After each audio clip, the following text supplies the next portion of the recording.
Hello ನಮಸ್ತೆ, ನಾನು ನಿಮ್ಮ Pooja. Welcome to my YouTube channel. ಇವತ್ತು ನಾನು ಒಂದು ಸ್ಪೈಸಿ ಮತ್ತು ತುಂಬ ರುಚಿಯಾದ ಚಿಕನ್ ಸಾರು ರೆಸಿಪಿ ತೊಗೊಂಡು ಬಂದಿದ್ದೇನೆ. ಈ ರೆಸಿಪಿ ಜೊತೆ ನಾನು ನಿಮಗೆ ಕೆಲವು ಕುಕ್ಕಿಂಗ್ ಟಿಪ್ಸ್ ಕೂಡ ಹೇಳ್ತೇನೆ, ಹಾಗಾಗಿ ವಿಡಿಯೋನ ಕೊನೆ ತನಕ ನೋಡಿ. ಇಲ್ಲಿ ನಾನು ಇವಾಗ ಒಂದು ಪೇಸ್ಟ್ ರೆಡಿ ಮಾಡ್ಕೊಂಡಿದ್ದೇನೆ. ಅದು ಏನಂದರೆ, ಒಂದು ಈರುಳ್ಳಿ, ಒಂದು ಗಡ್ಡೆ ಬೆಳ್ಳುಳ್ಳಿ, 4 ಹಸಿಮೆಣಸು ಹಾಗೂ ಸ್ವಲ್ಪ ಕೊತ್ತಂಬರಿ ಸೊಪ್ಪು ಹಾಕಿ ಪೇಸ್ಟ್ ಮಾಡ್ಕೊಂಡಿದ್ದೀನಿ.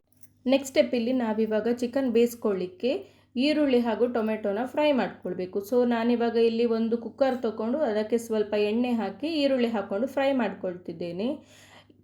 ಈರುಳ್ಳಿನ ಯಾವಾಗಲೂ ರೆಸಿಪಿ ಮಾಡುವಾಗ ಚೆನ್ನಾಗಿ ಫ್ರೈ ಮಾಡ್ಕೊಳ್ಬೇಕು. ಈರುಳ್ಳಿಯಲ್ಲಿ ಚೆನ್ನಾಗಿ ಫ್ರೈ ಆದಾಗ ನಮಗೆ ಟೇಸ್ಟ್ ಚೆನ್ನಾಗಿ ಬರ್ತದೆ. ಸೊ ಇವಾಗ ನಾನಿಲ್ಲಿ 2 ಟೊಮೆಟೊ ತೊಗೊಂಡಿದ್ದೇನೆ. ಸೊ ಟೊಮೆಟೊ ತೊಗೊಂಡ್ರೆ ನಮಗೆ ಗ್ರೇವಿ ರುಚಿ ಚೆನ್ನಾಗಿರ್ತದೆ. ಇಲ್ಲಿ ನಾನು ಹುಳಿ ಯೂಸ್ ಮಾಡ್ತಿಲ್ಲ, ಸೊ ಹಾಗಾಗಿ 2 ಟೊಮೆಟೊ ತೊಗೊಂಡಿದ್ದೇನೆ, ಹಣ್ಣಾದ ಟೊಮೆಟೊ. ಇವಾಗ ನಾವು ಈರುಳ್ಳಿ ಟೊಮೆಟೊ ಚೆನ್ನಾಗಿ ಫ್ರೈ ಆದ ನಂತರ ಮೊದಲೇ ತಯಾರಿಸಿದ ಈ ಪೇಸ್ಟನ್ನು ಹಾಕ್ತಿದ್ದೇನೆ. ಇದರಲ್ಲಿ ಮೊದಲೇ ಹೇಳಿದಾಗೆ ನಾನು ಶುಂಠಿ, ಬೆಳ್ಳುಳ್ಳಿ, ಕಾಯಿ ಮೆಣಸು ಹಾಗೂ ಕೊತ್ತಂಬರಿ ಸೊಪ್ಪು, ಈರುಳ್ಳಿ ಎಲ್ಲ ಹಾಕ್ಕೊಂಡಿದ್ದೇನೆ. ಈ ಪೇಸ್ಟ್ ಹಾಕೋದ್ರಿಂದ ಚಿಕನ್ನಿಗೆ ಉಪ್ಪು ಖಾರ ಎಲ್ಲ ಚೆನ್ನಾಗಿ ಹಿಡಿತದೆ ಮೊದಲೇ ಬೇಯಿಸುವಾಗ. ಸೊ ಹಾಗಾಗಿ ಇದನ್ನು ಮೊದಲೇ ಹಾಕ್ಕೊಳ್ತಿದ್ದೇನೆ. ಇವಾಗ ನಾನು ಈ ರೆಸಿಪಿಯಲ್ಲಿ 3 ಥರ ಮಸಾಲೆ ಹಾಕ್ಕೊಳ್ತಿದ್ದೇನೆ. ಇವಾಗ ಮೊದಲನೇದಾಗಿ ಗ್ರೀನ್ ಕಲರ್ ಮಸಾಲ. ಸೊ ಇವಾಗ ನಾನು ಮಸಾಲೆ ಎಲ್ಲ ಚೆನ್ನಾಗಿ ಹುರ್ಕೊಂಡಾದ್ಮೇಲೆ ಇಲ್ಲಿ 2 kg ಚಿಕನ್ ತೊಗೊಂಡಿದ್ದೇನೆ.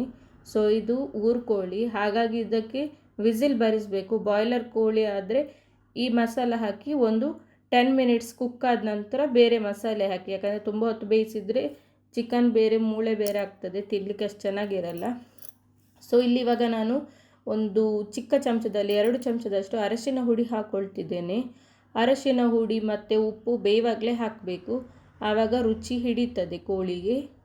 ಮಸಾಲೆ ಹಾಕಿದ ನಂತರ ಹಾಕಿದರೆ ಅದು ಅಷ್ಟು ಚೆನ್ನಾಗಿರುವುದಿಲ್ಲ. ಸೊ ಈ ಟೈಮಲ್ಲಿ ನಾವು ಅರಶಿನ ಉಪ್ಪು ಹಾಕಿ ಬೇಯಿಸ್ಕೊಳ್ಬೇಕು ಚಿಕನ್ನಿಗೆ. ಅರಶಿನ ಉಪ್ಪು ಹಾಕಿ ಚೆನ್ನಾಗಿ ಮಿಕ್ಸ್ ಮಾಡಿದ ಮೇಲೆ ಒಂದು 5 ನಿಮಿಷ ಹಾಗೆ ಲಿಡ್ಡನ್ನು ಮುಚ್ಚಿಟ್ಟು ಬೇಯಿಸಬೇಕು.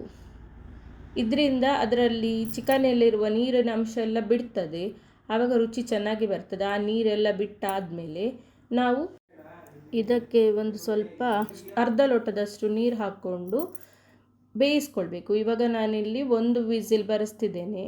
ನೀವು ಕೂಡ 1 ಅಥವಾ 2 ವಿಸಿಲ್ ಬರೆಸ್ಕೊಳ್ಳಿ. ಚಿಕನ್ ಗಟ್ಟಿ ಇದ್ದರೆ ಮತ್ತೆ ಬೇಕಿದ್ದರೆ ಇನ್ನೊಂದು ಬರೆಸ್ಕೊಳ್ಬೋದು. ಸೊ ಮೊದಲೇ ಬರೆಸೋದ್ರಿಂದ ಚಿಕನ್ ಓವರ್ ಕುಕ್ ಆಗೋ ಚಾನ್ಸಸ್ ಇರ್ತದೆ. ಹಾಗಾಗಿ ನಾವಿಲ್ಲಿ 1 ವಿಸಿಲ್ ಬರೆಸಿ ಆದಮೇಲೆ ಚಿಕನ್ ಹೇಗೆ ಅದು ಹದ ನೋಡಿಕೊಂಡು ಮತ್ತೆ ಬೇಕಿದ್ದರೆ ಮತ್ತೆ 1 ವಿಸಿಲ್ ಬರಿಸುವ. ಈಗ ನಾನು ಲಿಡ್ ಕ್ಲೋಸ್ ಮಾಡಿ ಬೇಯಿಸ್ತಿದ್ದೇನೆ. ಇವಾಗ ನಾನಿಲ್ಲಿ ಸೆಕೆಂಡ್ ಮಸಾಲೆಗೆ ರೆಡಿ ಮಾಡ್ಕೊಳ್ತಿದ್ದೇನೆ. ಅದಕ್ಕೆ ನಾನು ಒಣಮೆಣಸು, ಕೊತ್ತಂಬರಿ, ಜೀರಿಗೆ, ಕಾಳು ಮೆಣಸು, ಮೆಂತೆ, ಇದು ಒಂದು ಮಸಾಲೆ. ಇನ್ನೊಂದು ತೆಂಗಿನಕಾಯಿ, ಬೆಳ್ಳುಳ್ಳಿ, ಈರುಳ್ಳಿ ಮತ್ತು ಗರಂ ಮಸಾಲೆ, ಇಷ್ಟು ಐಟಮ್ ತೊಗೊಂಡಿದ್ದೇನೆ. ಇವಾಗ ನಾನಿಲ್ಲಿ ಎಲ್ಲ ಆಯಿಲ್ ಹಾಕಿ ಸ್ವಲ್ಪ ರೋಸ್ಟ್ ಮಾಡ್ಕೊಂಡಿದ್ದೇನೆ. ಸೊ ನಾನು ಮೊದಲೇ ಸಪ್ರೇಟ್ ತೋರಿಸಿದಾಗೆ 2 ಕೂಡ ಸಪ್ರೇಟಾಗಿ ಹುರ್ಕೊಂಡು ಸಪ್ರೇಟಾಗಿ ರುಬ್ಕೊಂಡಿದ್ದೇನೆ. ಮೊದಲಿಗೆ ಇಲ್ಲಿ ಕೆಂಪು ಮಸಾಲೆಯನ್ನು ಮಾಡ್ಕೊಂಡಿದ್ದೇನೆ. ಅದನ್ನು ಇವಾಗ ಬೆಂದಿರೋ ಚಿಕನಿಗೆ ಹಾಕ್ಕೊಂಡು ಮಿಕ್ಸ್ ಮಾಡ್ಕೊಳ್ತಿದ್ದೇನೆ. ಸೊ ಇದು ಸ್ವಲ್ಪ ಕುದಿಲಿಕ್ಕೆ ಬರುವಾಗ ನಾವು ಇವಾಗ ತೆಂಗಿನಕಾಯಿ ಮತ್ತು ಗರಂ ಮಸಾಲೆ ಮಿಶ್ರಣ ಏನಿತ್ತು ಅದನ್ನು ಸಹ ರುಬ್ಕೊಳ್ಬೇಕು. ಚೆನ್ನಾಗಿ ನೈಸ್ ಆಗೋ ಥರ ರುಬ್ಕೊಳ್ಬೇಕು. ಸ್ವಲ್ಪ ನೀರು ಹಾಕ್ಕೊಂಡು ರುಬ್ಬಿ ಆದಮೇಲೆ ಅದನ್ನು ಸಹ ಹಾಕ್ತಿದ್ದೀನಿ. ಸೊ ಇದು ಇವಾಗ ಚೆನ್ನಾಗಿ ಕುದ್ರೆ ನಮ್ಮ ಚಿಕನ್ ಸಾರು ರೆಸಿಪಿ ರೆಡಿಯಾಗಿದೆ. ಸೊ ಇಲ್ಲಿ ನಾನು ಕೆಲವೊಂದು ಟಿಪ್ಸ್ ಹೇಳಿದೆ ನಿಮಗೆ, ಅದನ್ನೆಲ್ಲ ಫಾಲೋ ಮಾಡ್ಕೊಂಡು ಮಾಡಿ. ಮತ್ತು ಉಪ್ಪು ಹಾಕುವಾಗ ಯಾವತ್ತೂ ಸ್ವಲ್ಪ ಕಡಿಮೆ ಹಾಕ್ಕೊಳ್ಳಿ, ಯಾಕಂದರೆ ನಮಗೆ ಕಡಿಮೆ ಉಪ್ಪಾದರೆ ಮತ್ತೆ ಮಿಶ್ರಣ ಮಾಡ್ಕೊಳ್ಬೋದು. ಹೆಚ್ಚಾದರೆ ಏನೂ ಮಾಡಲಿಕ್ಕೆ ಬರಲ್ಲ, ಇಡೀ ಸಾರು ನಮ್ಮದು ಹಾಳಾಗ್ತದೆ. ಸೊ ನಮ್ಮನೇಲಿ ನಾವು ಈ ಥರ ಮಾಡ್ತೇವೆ, ನಿಮ್ಮ ಮನೇಲಿ ಯಾವ ಥರ ಮಾಡ್ತಾರೆ ಅಂತ ನನಗೆ ಕಮೆಂಟ್ ಮಾಡಿ. ಇವಾಗ ನಾನು ಕೊನೆಯಲ್ಲಿ ಕೊತ್ತಂಬರಿ ಸೊಪ್ಪು ಆ್ಯಡ್ ಮಾಡ್ಕೊಳ್ತಿದ್ದೀನಿ. ನೋಡಿ, ರುಚಿ ರುಚಿಯಾದ ಚಿಕನ್ ಸಾರು ರೆಡಿಯಾಗಿದೆ.